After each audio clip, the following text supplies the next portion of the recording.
मैं आखिरकार वापस आ गया हूँ। भले ही लौटते समय मेरी जान लगभग चली गई थी। मैं एक पेंगुइन हूँ। मेरे पीछे की लहरें अब भी गरज रही हैं, जैसे कोई जंगली दानव जो किसी भी पल मुझे फिर से गहराई में खींच ले। खून से भीगा हुआ शरीर घसीटते हुए मैं आगे बढ़ रहा हूँ। हर कदम पर पेट के नीचे लगे घाव ऐसे लगते हैं जैसे चाकू से काटा जा रहा हो, लेकिन रुकने की हिम्मत नहीं है, क्योंकि मेरा बच्चा मेरा इंतजार कर रहा है कि मैं जिंदा लौट कर उसके लिए खाना लाऊं। हमारा घर ज्वालामुखी पर्वत के किनारे बना है।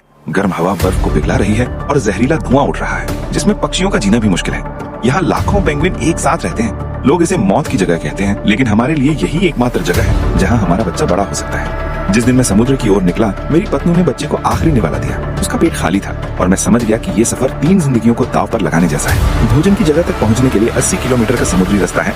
ये कोई शांत जगह नहीं, बल्कि जिंदगी और मौत की जंग का मैदान है। दक्षिणी समुद्र के भंवर मुझे बेहोश कर सकते हैं। सीगल और व्हेल कभी भी छाया से निकलकर मेरे साथियों को बिना आवाज की गहराई में खींच सकते हैं। फिर भी मुझे आगे बढ़ना ही होता है। बचने का एक ही तरीका है, और गहराई में गोता लगाना और तेज तैरना। नीचे रोशनी की एक झलक दिखती है, फेफड़े जलने लगते हैं, लेकिन रुकना मना है। एक और शिकार और बच्चा एक दिन और जी पाएगा। जब मैं समुद्र में जान की बाजी लगा रहा था, तब मेरी पत्नी घोंसले में बच्चे को संभाले बैठी थी। ऊपर से दुश्मन मंडराते रहते हैं, बच्चे को छीन लेने को तैयार। इसीलिए वो एक पल के लिए भी आंखें बंद नहीं कर सकती। सिर्फ मेरे सुरक्षित लौटने पर ही खतरा कुछ कम होता है, लेकिन लौटना निकलने से भी ज्यादा डरावना होता है। ऊंची लहरें समुद्र की सतह पर टकराती हैं। सही पल गिनकर मुझे चट्टान की तरह उछलना पड़ता है। गीले पत्थरों को अपने पंखों और पैरों से पकड़ता हूँ, क्योंकि 1 सेकंड की चूक मुझे फिर गहराई में फेंक सकती है। वही नुकीले पत्थर मेरे पेट को चीरते हैं। टांगे सुन्न हो जाती हैं, लेकिन छोड़ नहीं सकता। अगर छोड़ा तो घर कभी नहीं पहुंच पाऊंगा। किनारा तो बस शुरुआत है, वहाँ से मुझे 3 किलोमीटर पैदल चलना होता है। हर कदम चाकू की धार पर चलने जैसा है। खून काली चट्टानों पर टपकता है, लेकिन रुकने का वक्त नहीं।